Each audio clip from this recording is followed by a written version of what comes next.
just never got to see in a preseason game Mac with the ones. We've only got to see it the practice this week and then once against the Giants playing another team. Then he split the reps with Cam when Cam came back on Thursday. So was this, I guess, I don't know how to read this, Evan. I guess the easy thing to do is just to assume Cam Newton is the starter. That's why he's not playing much, and really call it a competition. But for the most part, it's been Cam all along. They've decided it. They know it. And that's why we're seeing what we're seeing.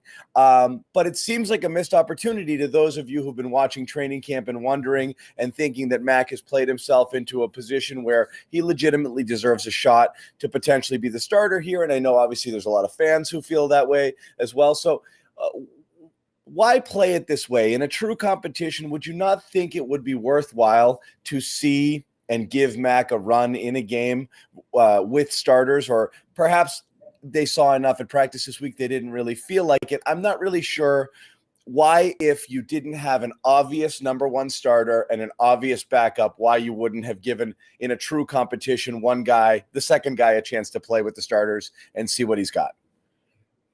In theory, Wednesday, Mac Jones threw 40 passes, pretty much all against the starting defense for the New York Giants in joint practices in competitive 11-on-11. So in theory, he got that work on Wednesday, and Cam didn't get that work on Wednesday because of the COVID thing, so he wasn't at practice. So you could answer that question by saying Mac got the lion's share of the reps during the joint practices. Cam got the lion's share of the meaningful reps in terms of starters against starters tonight. But I think the other angle of that is Bill Belichick can get up at the podium and say, I haven't made a decision yet on the starting quarterback, because it behooves him to do that, right? And play a little bit coy with the Miami Dolphins. Which is fine, which is understandable if that's the case, and it might be, you know? Right. So if that's the case, I get it.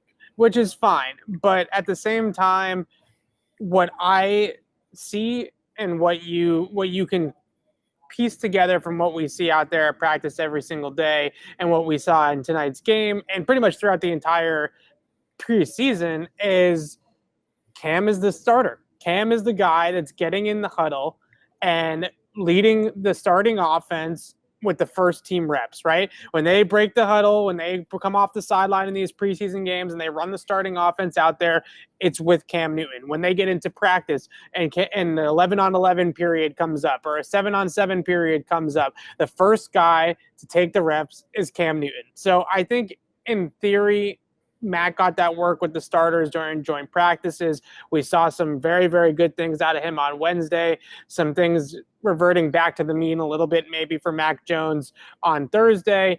But the one constant that I see between these two quarterbacks, and you have to preface everything that you say with Mac and Cam about who they're going up against, right? Because Mac is with the backups going against the majority of his reps against backups. But I would say that on the whole, the decision-making for Mac Jones and the quickness of the decisions that he makes when he gets through the reads and gets the ball out, he has been the faster and more correct processor more times than not than Cam Newton this summer.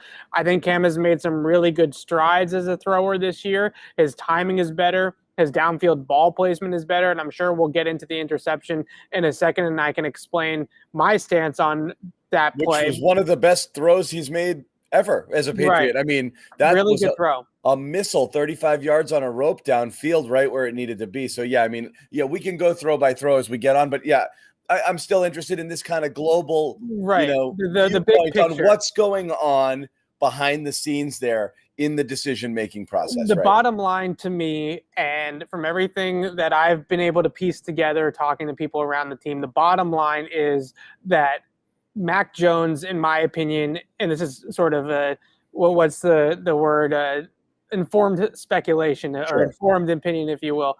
Mac Jones is going to be a factor this season for the Patriots, meaning I do not think Cam Newton, unless he comes out and plays very, very well, we're talking not MVP status. I think that's a little bit unfair, but good NFL starter play. I think that eventually they are going to turn the keys over to Mac Jones this season. I think Cam's going to start the year mainly because when you look at that first month of games, Miami, New York, New Orleans, Tampa. New York, the Jets, they should be a little bit of an easy game. But for the most part, that foursome right there, those are some pretty good teams, right? Some really good defenses, some experienced defensive play callers. You go from Flores to Saleh to Dennis Allen to Todd Bowles in those first 4 games. And the one thing that I have seen from Mac Jones is that when they change the picture on the quarterback after the snap. So pre-snap, he gets a cover 1 read, right? Single high safety, man-to-man on the outside. That's what he's looking at pre-snap. Then the defense rotates into a 2 high shell after the ball is snapped. There's a little bit of hesitancy there of how to read that out because that doesn't happen unless you play against Clemson, maybe Georgia at times does stuff like that in college football. Not a lot of college football teams are spinning the dial like NFL teams do. They just don't have their bodies in the secondary. So it's a learning curve, right? He's got to learn how to handle that kind of defense. I get that, Evan. I just want to ask, what I don't get is I would understand if the Patriots were in a situation where they had kind of that uninspired league average quarterback. Let's call it like prime years Andy Dalton, who's ripe for the picking, who's good enough but not great. And you draft the kid and you know you're going to give it to the kid at some point, but you're waiting till he's ready. But they don't. They have a guy who statistically was possibly the worst starting quarterback. And again, we talk about weapons. We talk about a multitude of factors that contributed to that last year. But we saw it last year. This was a player who no one came knocking for them last year except for the Patriots, and it was not a good season. It was overall very poor quarterback play. So unseating, I would understand this philosophy if you were talking about somebody who absolutely you trusted to at least do a okay job. Do they trust Cam to do an okay job? Maybe their belief in Cam in year 2 is a good bit higher, behind the scenes. And justifiably, he already, as you said, he looks more comfortable mechanically, a little bit better. He's making better reads, definitely. But last year's version, that shouldn't be a difficult person to unseat. No, and I don't think that overall it's a difficult decision to make in the long term for Bill Belichick and the Patriots. But when you look at the history, there are some quarterbacks, rookie quarterbacks that come in week 1, start week 1, Dak Prescott, Ben Roethlisberger. These guys start week 1 and are gangbusters, right? They're great from start to finish. Justin Herbert last year, great for the most part from start to finish. But those are anomalies. Those are few and far between. For the most part, when you start a quarterback week 1, those guys tend to fade down the stretch. Those guys tend to struggle as rookies, and it's not the best product. Now, with Mac, I think Mac Jones is going to start at some point this season. How much better do you get during the season, though? That's my question. This is the ramp up. This is why. Right. Get the reps, competitive reps, 3 preseason games, 2 weeks against other defenses, other teams where you're going head to head and you're seeing how it works in a competitive environment. During the season, we know what this is. This is a day of rest. This is a walkthrough. This is an off day. This is one day to get back on the field and implement a game plan, and then another practice, and then and you got to give the starter all the reps there. So Cam's holding a clipboard just watching, or he's running scout team stuff. That's about it. I mean, you're not really preparing outside of what you're studying and what you're able to glean just being in a professional environment watching, but you've lost that ability to get competitive reps at that point. Sure. And that's a good point. I just think, to me, what I have seen so far out there this summer and in the preseason games themselves as well is Cam Newton has made improvements on the margins. Is he Cam of 2015? Absolutely not. But I think that Cam has made enough improvements on the margins that for the first month to 6 weeks of the year, the Patriots can get by with Cam Newton as their starter and not be forced into a position to rush Mac Jones on the field. Because with other teams, you mentioned teams that don't have a guy like Cam who has his reputation and his resume and all that kind of stuff. These other teams are forced to play these rookie quarterbacks right away because they have no better option, right? They have no better option. I don't think the Patriots do either. That's my thing, Evan. That's what I don't get is I don't know that. I think if you removed anything you've ever known about Cam Newton, and like you said, you were just dropped here. You'd been in a coma. Right. You understand the game of football, but you've been in a coma for 10 years. You wake up and you watch them play through the course of preseason. Are you coming away with this thinking Cam Newton gives them the best chance to win, or are you projecting? I don't think that he does. People projecting that as a rookie, I expect they're going to run into these problems. Therefore, this is a safe play. I don't think that Cam Newton – I think their ceiling is much higher with Mac Jones because he opens up the passing system to run more of what they like to do. All right? It's not necessarily that I think that Mac is head and shoulders better than Cam, but Mac, in terms of what the Patriots offense wants to be, what Josh McDaniels wants to run on a down-in and down-out basis, and we were going to talk about throw-to-throw a little bit, and the touchdown pass to Zuber, we mentioned it, off the top, it's Hasi Juke. That's the Patriots play. They call it Michael Jordan because it's the GOAT, right? Yeah. It's the best play that they have in their playbook. And he ran it to a T.